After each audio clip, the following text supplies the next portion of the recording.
Anda kembali menyaksikan Apa Kata Dunia. Pemirsa, Presiden Amerika Serikat Donald Trump meninggalkan Gedung Putih menuju Florida dan absen dari pelantikan Presiden Rabu pagi. Sementara Joe Biden akan menjadi Presiden terpilih ke-46 pada Rabu siang dengan Kamala Harris yang sebagai perempuan pertama yang menjabat Wakil Presiden. Dan pemirsa, kita sudah bergabung dengan Vina Muptadi di negara bagian Maryland, tak jauh dari Washington DC. Halo, selamat malam waktu Indonesia, Vina. Ya, selamat pagi dari Washington DC, Adi. Baik, bisa Anda jelaskan bagaimana suasana perpisahan Donald Trump dari Gedung Putih hari ini, Vina? Ya, saat ini Presiden Trump sedang dalam perjalanan ya naik Air Force One menuju rumahnya yaitu di negara bagian Florida. Sekitar pukul 8 pagi tadi waktu Washington DC, Trump meninggalkan Gedung Putih bersama First Lady Melania Trump menaiki helikopter Air Force One menuju Bandara Joint Andrews di negara bagian Maryland, tak jauh dari tempat saya berada saat ini. Kemudian diadakan upacara pelepasan secara militer dan diiringi band militer, disambut juga dengan beberapa pendukungnya yang ada di sana. Nah, Trump ini juga sempat menyampaikan pidato secara singkat ya sebelum menaiki pesawat Air Force One untuk terakhir kalinya.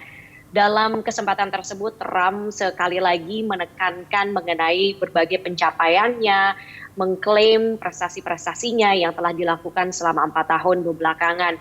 Beberapa yang ia sampaikan termasuk ia telah membangun cabang angkatan antariksa dalam tubuh militer Amerika Serikat. Ia juga membanggakan perekonomian Amerika Serikat, meskipun sekarang ini tingkat pengangguran di Amerika Serikat berada dalam tingkat yang tinggi. Dan ia juga membanggakan caranya menangani pandemi virus corona, meskipun Amerika Serikat tercatat sebagai negara dengan kasus dan kematian akibat COVID-19 yang terbanyak di dunia. Ia juga memuji pengembangan vaksin virus corona yang begitu cepat di Amerika, yaitu hanya dalam waktu 9 bulan saja, dan ia berjanji bahwa dengan adanya vaksin ini bahwa kurva akan segera menurun. Dan menarik untuk dicatat bahwa dalam pidato tersebut Trump tidak menyebut Joe Biden sama sekali. Ia tidak mengakui kekalahannya, tidak mengakui kemenangan Joe Biden, dan tidak mengucapkan selamat kepada Joe Biden. Trump mengakhiri dengan kalimat "Have a good life, we'll see you soon." Dan perlu dicatat juga bahwa Trump ini meninggalkan Gedung Putih sebagai Presiden Amerika dengan tingkat popularitas yang sangat rendah. Menurut catatan Gallup, tingkat popularitas warga Amerika terhadap Trump hanya dalam kisaran 30% saja, Adi. Baik, apa saja rangkaian upacara pelantikan untuk hari ini? Ya, kira-kira 1 jam lagi Joe Biden dan Kamala Harris akan tiba di Capitol. Sekarang ini Joe Biden bersama istrinya sedang mendatangi sebuah gereja Katolik ya di Washington DC untuk berdoa. Dan nanti ketika sudah berada di Capitol, Presiden dan Wapres terpilih ini kemudian akan mengikuti serangkaian prosesi, diawali dengan doa oleh pendeta Leo O'Donovan. Kemudian penyanyi Lady Gaga juga akan hadir menyanyikan lagu kebangsaan Amerika Serikat. Dan Kamala Harris akan disumpah terlebih dulu. Ia akan mencetak sejarah sebagai perempuan pertama di Amerika Serikat yang menjabat sebagai wakil presiden Amerika Serikat. Ia juga mencetak sejarah sebagai orang keturunan India dan juga Jamaika pertama yang menjabat sebagai posisi tertinggi dalam pemerintahan Amerika Serikat. Dan kemudian akan ada Jennifer Lopez juga yang mengisi sebuah pertunjukan sebelum akhirnya pada pukul 11.30 waktu Washington DC, Joe Biden akan diambil sumpahnya oleh Hakim Agung Roberts ya. Kemudian ia akan menyampaikan pidato inaugurasi. Selanjutnya Presiden dan Wakil Presiden yang baru ini akan dibawa masuk ke Gedung Capitol dan akan menandatangani beberapa dokumen kepresidenan yang baru. Dan kemudian mereka akan mendatangi Taman Makam Pahlawan di dekat Washington DC di negara bagian Virginia.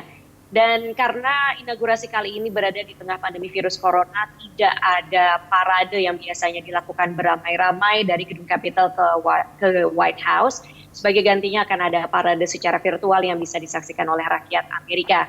Memang rakyat Amerika ini dilarang untuk datang ke Washington DC karena selain virus corona juga pengamanan yang sangat ketat, apalagi pasca terjadinya kerusuhan di Gedung Capitol pada 6 Januari lalu. Dan pengamanan ekstra ketat ini diharapkan juga bisa membuat acara pelantikan berlangsung dengan lancar pada siang hari nanti. Adi. Baik Vina, bisa Anda jelaskan apakah sudah ada informasi terbaru terkait pidato apa tema yang akan disampaikan oleh Joe Biden terkait dari pidato inaugurasi pada pagi hari ini, Vina? Ya, Joe Biden diperkirakan akan mengusung tema persatuan. Memang sejak sebelum menjabat, Biden telah menyampaikan pesan persatuan dalam berbagai pidatonya, termasuk yang terakhir kalinya yaitu semalam pada Selasa malam waktu Amerika Serikat atau Rabu pagi waktu Indonesia. Ia menegaskan mengenai pentingnya bersatu, khususnya dalam menghadapi tantangan pandemi virus corona di Amerika Serikat yang telah menewaskan lebih dari 400.000 orang, serta dalam menghadapi kesulitan ekonomi yang diakibatkan oleh pandemi. Ia menghadiri sebuah acara di depan Monumen Lincoln. Ini dipersembahkan bagi warga Amerika Serikat yang meninggal karena pandemi virus corona. Dan Biden bertekad akan langsung bekerja setelah dilantik. Ia berencana akan menandatangani sejumlah keputusan eksekutif dan tindakan kepresidenan lainnya yang akan membatalkan kebijakan-kebijakan pendahulunya, yaitu Donald Trump. Di antaranya, Biden akan membawa Amerika Serikat untuk bergabung lagi dengan WHO dan bersama-sama mengatasi pandemi. Kemudian juga akan bergabung lagi dalam perjanjian iklim Paris yang telah ditinggalkan oleh Donald Trump, dan juga akan mencabut Muslim ban. Ini adalah kebijakan imigrasi yang diberlakukan oleh Donald Trump untuk melarang masuknya warga dari beberapa negara mayoritas Muslim. Selain itu, terkait pandemi, Biden juga menarget akan memberikan 100 juta vaksin dalam 100 hari masa jabatannya. Adi. Baik Vina, untuk hari ini siapa saja yang diperkirakan akan menghadiri dari pelantikan Joe Biden? Atau mungkin tokoh-tokoh tertentu atau mungkin presiden sebelumnya yang diperkirakan akan menghadiri dari pelantikan Joe Biden? Iya, karena pandemi virus corona maka skala perhelatan pelantikan disederhanakan, termasuk dalam soal undangan ya. Sekarang ini hanya 1.000 orang saja yang diperkirakan akan hadir, termasuk tamu utamanya itu adalah Wakil Presiden Mike Pence beserta istri. Donald Trump sudah menyatakan tidak akan hadir bersama istrinya dan sudah berada di negara bagian Florida. Kemudian juga tokoh lain yang akan hadir adalah mantan presiden yaitu George W. Bush dan juga Barack Obama beserta istri-istri mereka. Dan juga akan dihadiri oleh para anggota Kongres baik dari kalangan Demokrat maupun kalangan Republik. Dan menarik juga bahwa banyak sekali kalangan selebriti yang hadir. Ini bertolak belakang ketika terjadi pelantikan Donald Trump 4 tahun lalu, ketika banyak sekali selebriti yang diundang namun mereka menolak karena merasa bertentangan dengan kebijakan-kebijakan Donald Trump. Tapi tahun ini suasananya berbeda. Adi. Baik, pertanyaan terakhir Vida, seperti apa pengamanan di sana karena telah terjadi beberapa waktu lalu telah terjadi tindakan seperti kedatangan tamu atau orang-orang tertentu yang datang ke gedung Capitol. Apakah ini sudah dilaksanakan dengan ketertiban yang mungkin sudah disiasati oleh pihak-pihak khususnya oleh Joe Biden ini, Vina? Ya, tentunya apa yang terjadi pada 6 Januari di gedung Capitol ketika terjadi kerusuhan di mana massa pendukung Trump menyerbu gedung Capitol karena menolak hasil pemilu, itu sesuatu yang menorehkan sejarah kelam ya dalam perpolitikan di Amerika Serikat. Dan kemudian pengamanan diperketat karena hal itu, apalagi sempat muncul kabar-kabar intelijen bahwa sejumlah kelompok-kelompok masyarakat, kelompok-kelompok white supremacist itu berencana untuk berusaha menyusupi atau menggagalkan terjadinya pelantikan atau mengacaukan hal-hal seperti itu. Nah, kemudian FBI memutuskan untuk melakukan vetting atau penyaringan terhadap puluhan ribu tentara Garda Nasional yang diterjunkan untuk pengamanan kali ini.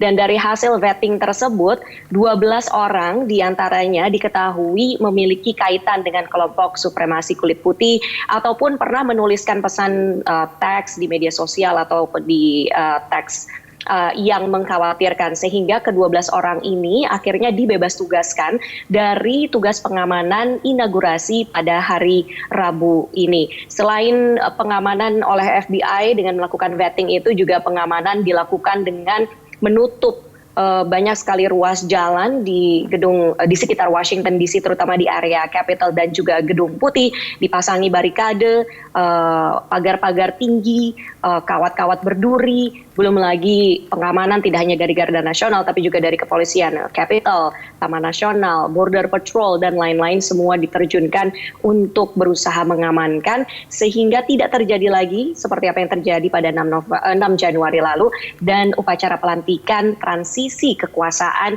bisa berlangsung secara damai. Adi. Baik, Vina, terima kasih atas informasi yang Anda sampaikan. Sehat selalu dan semoga berjalan dengan lancar untuk pelantikan untuk pada pagi hari ini. Terima kasih, Vina.